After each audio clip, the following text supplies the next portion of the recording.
Assalamualaikum warahmatullahi wabarakatuh. Selamat datang kawan-kawan semuanya masih di channel Ngobrol Horor atau channel Ngobor ini. Dan seperti biasa masih ada Bro Ayung juga. Mungkin nggak usah lama-lama kali ya, langsung aja deh Bro Ayung. Iya. Karena waktu kita semakin menipis, jadi langsung aja Bro Ayung gitu kan. Kayak Yayaha gitu ya, waktu kita Yayaha gitu. Yayaha itu apa sih ya?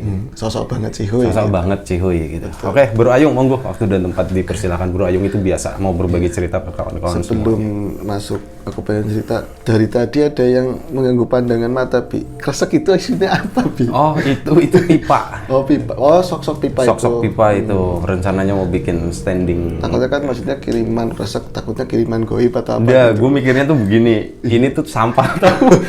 Kapan ya? Itu gue mau masukin ini kan, bungkus rokok kirain. Oh iya, ini bukan tempat sampah. Oke, baik, lanjut. Terima kasih atas kesempatannya. Aku tak mulai cerita ya, Bi. Oh ya, tanya pak kawan-kawan dulu. Assalamualaikum warahmatullahi wabarakatuh. Waalaikumsalam. Bismillahirrahmanirrahim. Apa kabar kawan-kawan ngobor semua? Jumpa lagi dengan kami. Oh iya, gimana kabarnya? Semoga semua dalam keadaan baik, dalam keadaan sehat, selalu bahagia kapanpun dan dimanapun saatnya. Amin. Ada Mas Biru di sana, ada diriku di sini, dan kita niatnya mau ngobrolin yang horor-horor. Betul. Nah, harapannya sehoror mungkin kali ini. Ya. Gimana Bro Ayung, ada cerita horor apa hari kalau ini? nggak ada, aku nggak duduk di sini. Enggak, kita kasih rokok juga. Oh gitu ya. Syarat cerita horor itu. Ngasih rokok itu ada syaratnya. Lu kan di luaran juga gitu kan. Lu punya cerita horor gitu. Jadi di dalam rokok, ini rahasia ya, ada gendamnya, Bi. Ya enggak sih. Biar lancar, biar lancar. Oke. Ini ada sebuah kisah tentu, Bi. Kisah ini udah mulai ya. Kisah yang terjadi di tahun 90-an mungkin, Bi. 90-an, iya. Ya, nanti pemekarannya 91, 2, 3, 4, 5 lah, seperti itu. Zamannya Jambrut, Bumerang, Power Betul Slave. sekali. Dan ini cerita dari seseorang yang bekerja sebagai manajer sebuah anggota band. Ini ngomongin band. Oke, sumpah. Gue nggak ngerti ya. Tadi lu mau cerita apaan? Iya. Nyambung ya. Tapi kita. di luar tadi kita ngomongin band kan? Iya, tadi kita sempat ngomongin band. Tapi gue nggak ngerti lu mau ngomongin cerita masalah ini. Iya. Jadi kadang kan ada cerita 1, 2, 3. Oh ini ngomong band, ini aja dulu wis yang ada hubungannya sedikit. Oh gitu. Walaupun nanti stoknya keluarin dulu. Iya, gitu ya? yang ini dulu, yang tematik begitu kan, Bi. Jadi dia itu sebut saja namanya Mbak Winda begitu ya. Mbak Winda itu sebagai seorang manajer sebuah band waktu itu, band lumayan terkemuka begitu. Nah ini dia tapi sebagai orang baru, untuk tadi apa ya namanya grup band tadi. Orang baru sebagai manajer atau baru di band tadi? Manajer, tapi lebih ke personal, bukan di bandnya begitu. Manajer pribadi begitu lah ya. Selebriti ya? Iya, karena manajernya seleb begitu. Tentu sebagai orang baru kan dia perlu banyak pengenalan untuk tadi ya si empunya, si majikannya tadi begitu ya. Oh majikan ya bener ya, karena kerja sama artis. Iya. Begitu iya. Meskipun kerjanya ngatur artis, tapi sebenarnya posisinya ya dia bekerja. Iya, ada manajer, ada penyandang dana, beda ya, Bi? Beda. Artinya ya seperti tadi, dia itu tinggal di rumahnya di Jogja sana bersama keluarga. Kalau dicerita tadi sih dia bilang ya, karena aku tahu itu dia kan seorang perempuan. Kalau Jogja itu berarti kalau nggak Ceylon Seven, Jikustik dong. Ya mungkin ada. Ya kita nggak nyebutin bandnya apa ya. Ada apa namanya band-band terpendam yang lain mungkin. Nggak tahu yang itu. Belum sempat booming gitu. Bisa jadi underground atau apa kan begitu. Nah ini. Oh Jogja itu ada Dead Vomit nih anak-anak metal. Iya. Nah itu tentu. Ini nyeritain band Mbak Winda, adakah pengalaman horornya? Tentu Mas, kalau nggak ngomong Mas itu kalau nggak horor ya wagu katanya. Oh iya ya. Nah terus gimana ceritanya? Jadi gini. Ini berarti cerita dapat dari subscriber ya? Mbak Winda subscriber. Oke. Iya. Jadi aku itu kerja di sana belum lama. Tentu sebagai orang baru aku pengenalan kan. Dia itu di rumah sama siapa aja. Kita ngatur jadwal dan lain-lain begitu, Bi. Nah di rumah itu dia punya pembantu itu 2 asisten. Satu itu nini-nini, nenek-nenek begitu ya, umur 65 ke atas lah begitu. Yang satunya lagi suster buat ngerawat anaknya. Nah, yang lain kurir 1, terus supir pribadi. Nah itu kita biasa ketemu tiap hari, tapi yo mipil enggak semuanya, tapi dalam seminggu aku bisa ketemu semua orang tersebut. Nah ini ceritain salah satunya, personilnya itu di rumahnya seperti itu. Iya, jadi ya dia yang handle itu personal kan, bukan personal, bukan bandnya. Bukan bandnya. Oh salah satu personil band. Ya, Iya, sorry, betul. gue nggak nangkep. Nah ini satu saat Mas, aku itu kan udah datang duluan di rumahnya dia karena sebagai orang baru, jam kerja juga walaupun kayak gitu kan tetap harus disiplin ya. Aku itu ke sana, loh kok si ini majikanku belum datang, klienku ngomongnya si klienku belum datang. Akhirnya aku lama nunggu di rumah begitu ya, ditemenin sama tadi supir masih di depan begitu. Akhirnya Mbak masuk aja Mbak Mia di dalam kayak biasain aja gitu kan, nggak apa-apa kok, ibu nggak apa-apa, bapak nggak apa-apa begitu. Akhirnya dia masuk ke dalam kan, pas udah masuk di dalam itu nggak lama si majikan tadi itu datang datang itu dengan wajah yang sangat tegang banget katanya, tegang banget kayak ketakutan tapi lebih ke dapat pressure begitu ya. Ini kenapa ya? Jadi Mbak Winda mau ngomong ada apa sih Pak, ada apa sih Bu, tapi dia sendiri langsung ini ngomong, ntar ngobrolnya di dalam aja, aku tak sholat dulu katanya seperti itu Itu suami istrinya begitu? Suami istri, tapi ini kan lebih ke istrinya ya dia kan. Akhirnya dia masuk ke dalam begitu ya, masuk ke dalam nungguin ini sholat lama juga begitu. Itu akhirnya disuruh masuk habis itu. Ini dia sholat apaan? Sholat duhur. Oh, sholat duhur siang ya? Itu lama nungguin masuk. Ntar masuk itu cerita-cerita banyak hal. Tadi itu ya Mbak, aku itu di jalan, untung aja diparingi selamat, katanya seperti itu. Emang ada apa? Nggak tahu, itu siang hari itu ada sosok di depan ini kaca mobilnya dia, itu sosok besar hitam nutupin mobilnya, kaca mobil di depan. Itu nggak tahu datangnya dari mana. Yang aku tahu itu yang namanya supir kan dari kanan begitu ya, kanan ya. Ini dari sebelah kiri tuh serep gitu kayak nutupin si pandangannya supir, pandangan kami semua yang di depan. Itu mobil sampai oleng, hampir kita itu fatal, terjadi ya kecelakaan begitu.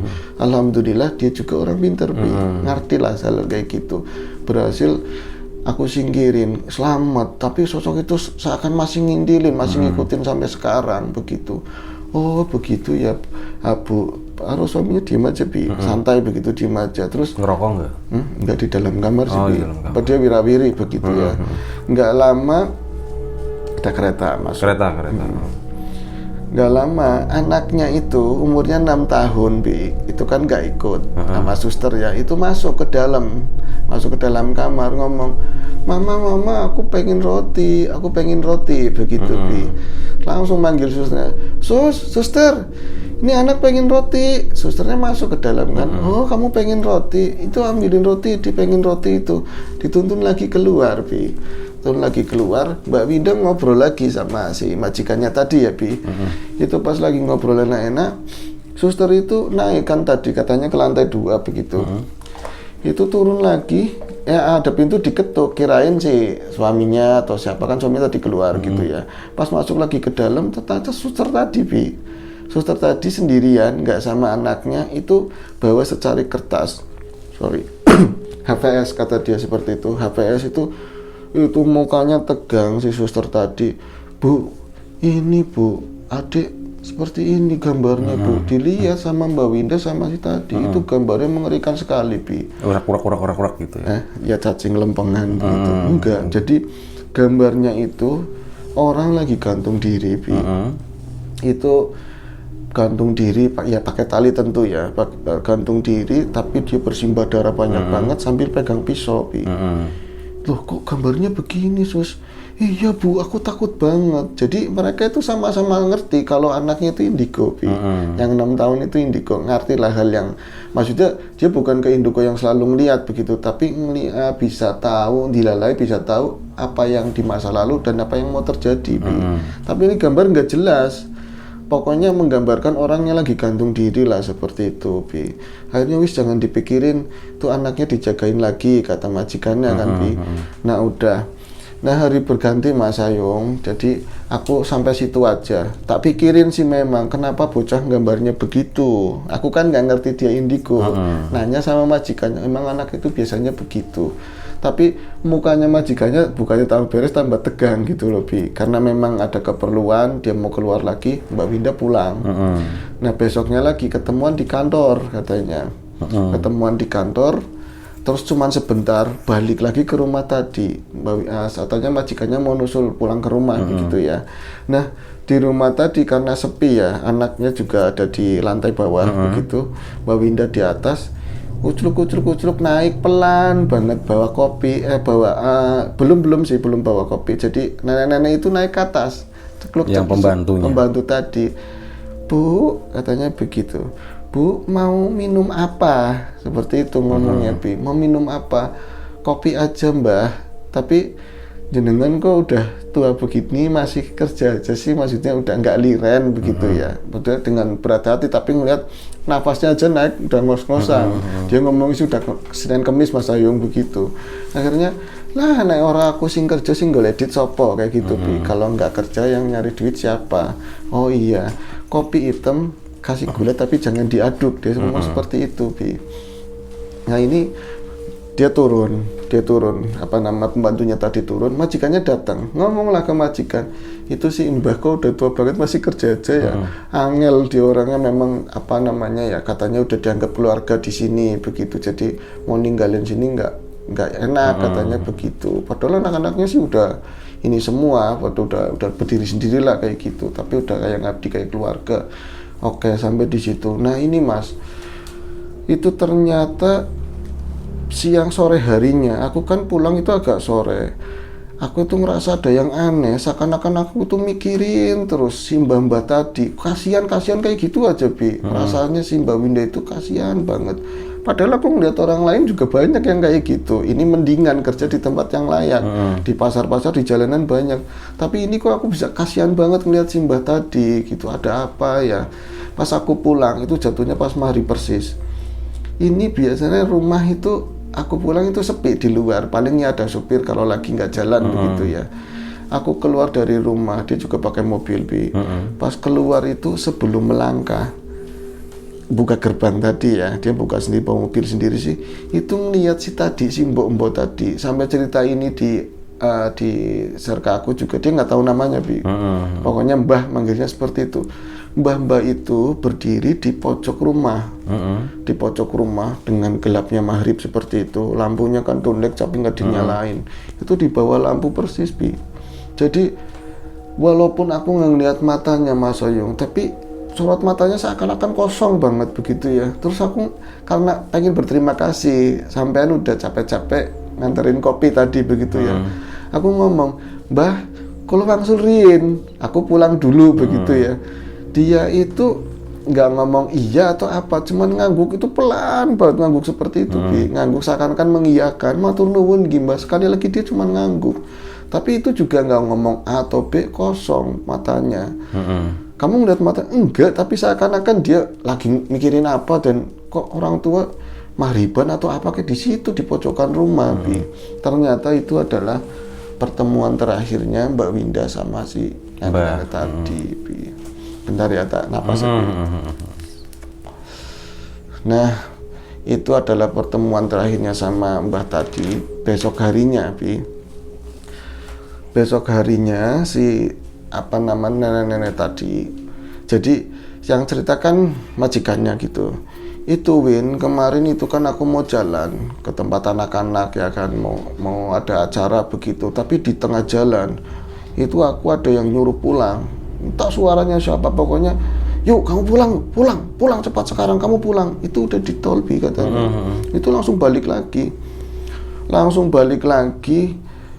pokoknya aku nggak ada perlawanan sama sekali, aku harus pulang begitu. Ternyata pas dia pulang itu udah dapetin anaknya ada di satu kamar, itu lagi di depan mayatnya tadi, Simbah tadi, gantung diri dengan posisi pegang pisau, tali jemuran, megang pisau, lehernya kegorok, Bi.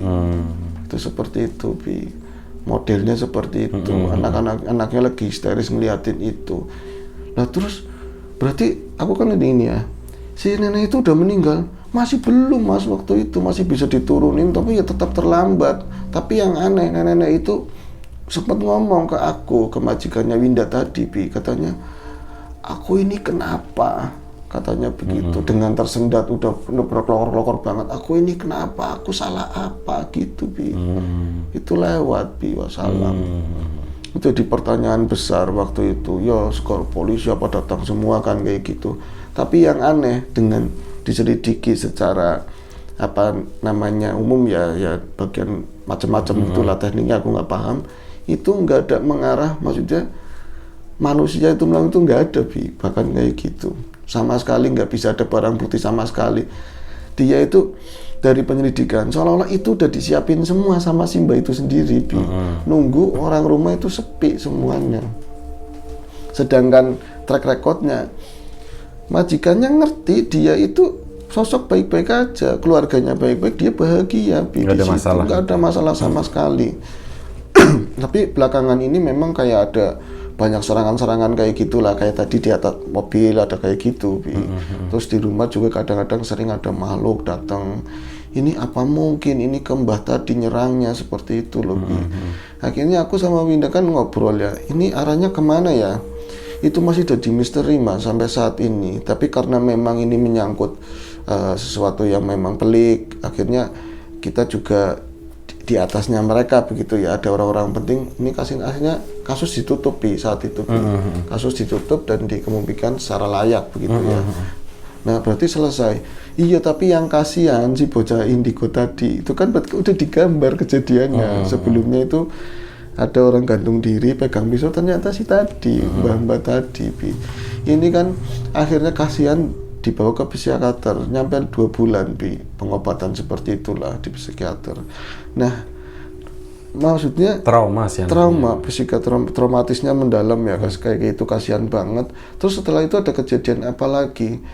Nah, setelah itu kirain mau selesai, aku sendiri, si Mbak Winda juga punya penglihatan yang kayak tadi Bi, bisa melihat sesuatu yang walaupun samar-samar gitu, seolah-olah ada yang mau disampaikan si nenek-nenek tadi, tapi dia nggak ngerti. Ada bahasa seolah-olah dia bertanya, aku kenapa sih, salahku apa, seperti itu Bi. Terus itu ngobrol sama aku ya, itu baru semalam. Ini mau dibawain monggo Mas, tapi ini kasus udah lama banget, semua diganti semua pokoknya. Oke, kalau memang jenengan mau seperti itu, kalau bisa ya diomongin ke bocah nilas luhur, sebenarnya ada apa gitu kan. Cuman kalau dikaji terlalu sensitif Bi. Kalau ini kan biar teman-teman yang nerka sendiri sebenarnya kenapa gitu kan. Ini setelah kejadian itu 1-2 hari biasa-biasa aja, tapi lingkungan situ Bi yang repotan. Lingkungan mana? Lingkungan rumah tinggalnya tadi. Jadi sosoknya nenek-nenek yang gantung diri itu selalu nampakin Bi di pohon-pohon sekitar daerah situ. Pasti seperti itu. Maksudnya lingkungan kompleks itu. Lingkungan kompleks, ada di pohon, pasti ada di pohon seperti itu gantung diri Bi. Nah, ya itu kan kasihannya, maksudnya Mas sebenarnya ada apa? Lah yang kamu alamin sendiri apa? Satu malam aku pulang ya kan, pulang ke rumah, niatnya mau mandi karena udah lempek banget. Ini udah malam, pakai air panas, pakai shower begitu. Ini di dalam kamar mandi itu kan pakainya yang semi transparan begitu sih Bi. Nggak tahu aku itu namanya apa, nggak punya soalnya di rumah Bi. Itu ada seseorang di dalam. Aku pikir suamiku, tapi kalau suamiku nggak begitu, tetap ada hodo yang ditutup. Ini kok kayak membayang di dalam. Air keran itu jatuh, apa shower itu jatuh, tapi bukan setelan yang kencang gitu, santai, cik. Di dalam ada seseorang, pokoknya lagi mandi. Tapi ini siapa ya? Sedangkan aku di rumah cuman berdua, suamiku belum pulang, tadi aja baru WA-an, WA-an ya Bi, baru WA-an. Kok ini siapa ya di dalam? Aku coba nanya, woi, sepada, ngomongnya kayak gitu, gaul-gaul begitu. Siapa ya di dalamnya? Itu nggak ngomong, tapi keran itu, jadi gerakan dia itu seakan menghadap ke arahnya tadi Mbak Winda Bi, tapi tangannya ajak di samping, tangannya ajak di samping, keran itu gede sendiri Bi, kayak nggak disentuh sama gede sendiri, kayak gitu. Ini aku mulai merkiting Mas, mulai merinding. Iki jangan-jangan bukan manusia, tapi ini airnya asli yang jalan begitu kan. Tak perhatiin. Ini sebenarnya sama tak amat-amati ngomongnya wong sana kan ya. Itu pas tak dekatin di kaca apa ini sih ya bahannya ya, itu ke situ, tahu-tahu tangannya nempel begini, plek kayak gitu. Itu aku kaget banget. Jadi tangannya belumuran darah, kelihatan sama air begitu, nggak jelas begitu, Bi. Ini langsung Allah Akbar, aku langsung nyebut kayak gitu, lari ke belakang, maksudnya dari situ ke belakang keluar begitu, tak tenangin diri, ini hubungannya sama apa?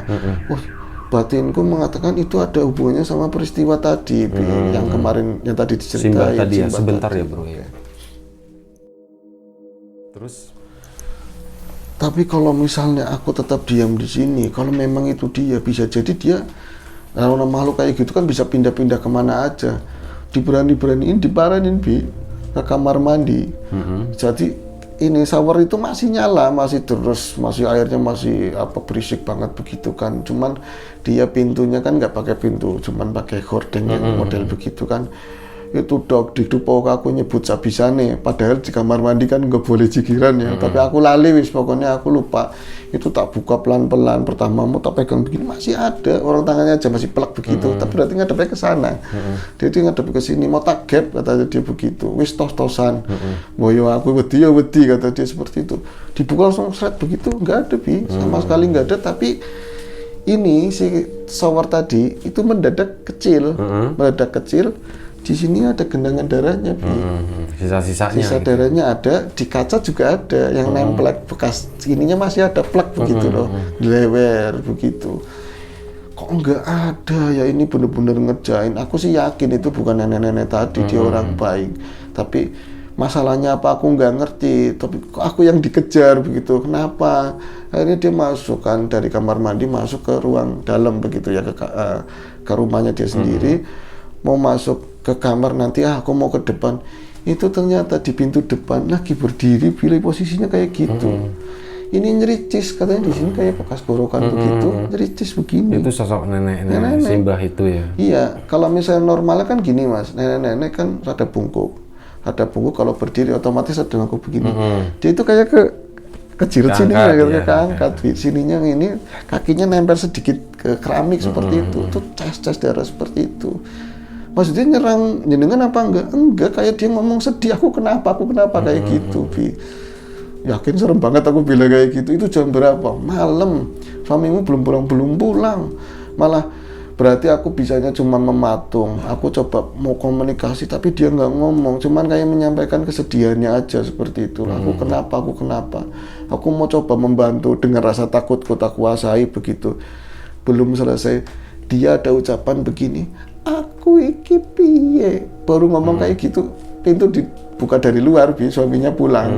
Itu buyar semua, nggak ada bekasnya. Tapi suaminya ini agak kaget, jadi dia masuk dalam begitu, cek, mah ini apaan sih kayak gitu, lengket-lengket ada darah di situ, tuh kayak gitu. Jadi peristiwanya udah lama sekali, tapi berhenti nggak tahu kenapa, kata si Winda tadi. Maksudnya nggak ada gangguan lagi ke dia, itu tok saat itu tok, tapi nggak terjawab sampai sekarang begitu loh. Jadi dia ngomong, maksudnya apa sih mas? Ini secara pribadi aja gitu.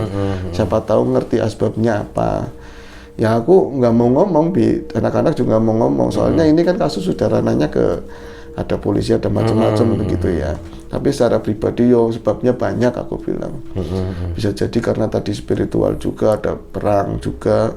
Mana yang terlontar kalau nggak kena dia ya siapa aja yang di rumah ya bisa. Itu kalian itu nggak mau ngomongin ke publik atau nggak mau ngomongin ke Mbak Winda? Nggak ngomongin ke publik. Ke publik Mbak Winda tetap ya kasih. Tetap. Mungkin begini. Tapi untuk ke publik ya lebih memilih untuk nggak komentar banyak untuk masalah itu, nggak dibuka lah kayak. Diserahin lah mungkin apa ngerti kayak gitu. Nah cuman itu dia itu banyak ngalamin peristiwa horor, tapi itu yang kata dia yang paling serem. Karena gini mas, nenek-nenek aja di tengah malam udah serem banget. Padahal neneknya sendiri kadang-kadang kan gitu. Aku pernah ngalamin di rumah. Jadi minta dinyalain obat nyamuk. Nenekku almarhum itu jenengan pernah ketemu kan, mas sulitnya obat nyamuk. Posisinya boya jangan kayak gitu loh. Hordeng pintu dibuka, lampu tak petengin, gelap begitu, rambutnya nggak digelung, tirai begitu putih, mukanya pucat juga, emang lagi nongol dari horden gitu. Mas, aku megang gitar, padahal itu kan rame lagi gitu ya. Tapi pas nengok begitu, astagfirullahaladzim, aja kayak gue sih Yud. Aku ngomongnya begitu, panggilnya kan, oh Yud jangan begitu. Lah si pribet, santai kayak nggak punya salah. Mas Yud ngetok dulu atau apa rambutnya juga kayak gitu. Jadi yang tuh nenek persis, Bi. Oh gerai begini, sulit obat nyamuk, kata nyalakin obat nyamuk. Itu aja udah serem banget, apalagi yang tadi Mbak Winda alamin. Bener-bener. Jadi di pintu itu tangannya ngegantung gini, enggak kayak gini terus begini, tapi kayak tas begitu. Nah suaminya apa ya, tahu istrinya si Winda itu banyak ngalamin kejadian kayak gitu, tapi itu salah satu yang dimana ada sisa dohirnya begitu, yang lengket-lengket itu. Ada bekasnya gitu ya, ninggalin darah kayak gitu. Sepatunya itu lengket. Ini apa sih mah? Jangan disentuh Pak, kayak gitu. Tapi sempat dibersihin. Dibersihin, nah malam itu juga bareng-bareng dibersihin. Katanya sepatu aja nggak dipakai lama katanya, Bi. Itu sebenarnya ada hubungannya sama keluarganya bosnya itu nggak sih? Ada memang konfliknya itu ke situ ya? Konfliknya lebih ke internal maksudnya. Nah ini yang apa namanya Simbah tadi tuh kayak jadi korban gitu ya? Jadi korban. Iya. Ya kayak gitulah. Sebenarnya kayak so terapi mungkin, maksudnya jangan ngurusin urusanku. Kalau nggak ya gitu tuh. Gitu. Itu kasih contohnya seperti Ya itu. seperti itulah. Oke, udah kelar Bro Ayung. Udah kelar, nggak apa-apa. Terima kasih Bro Ayung, terima kasih Mbak Winda udah berbagi ceritanya ya. Lagi-lagi ini cerita masih ngegantung ya. Ini cerita masih misteri karena dari narasumber sendiri nggak tahu apa sebenarnya yang terjadi, dan memang ada informasi yang bisa yang didapat sama Bro Ayung dan kawan-kawan di Las Luhur, cuman itu bukan untuk dikonsumsi publik gitu. Jadi ya gue juga nggak akan nanyain apa yang sebenarnya terjadi. Udah itu biar menjadi rahasia, biar menjadi misteri aja. Paling ya yang terbaik doa untuk si almarhumah Mbah tadi ya. Meskipun namanya nggak bisa disebutin, tapi kalau kita coba mendoakan ya insya Allah sampai lah. Terutama untuk kawan-kawan yang muslim gitu ya. Untuk kawan-kawan yang non muslim juga boleh mendoakan dengan caranya masing-masing kayak gitu. Sekali lagi terima kasih banyak, sekali lagi mohon maaf sebesar-besarnya. Dan siapapun itu, semoga kita tetap diberi kemudahan dalam hal apapun, termasuk kemudahan dalam hal rezeki. Siapapun sekarang yang lagi sakit, semoga segera diberi kesembuhan. Siapapun sekarang yang masih sehat, semoga tetap dijaga kesehatannya. Sampai jumpa di ngobrol selanjutnya. Jaga kesehatan kawan-kawan semuanya. Assalamualaikum warahmatullahi wabarakatuh.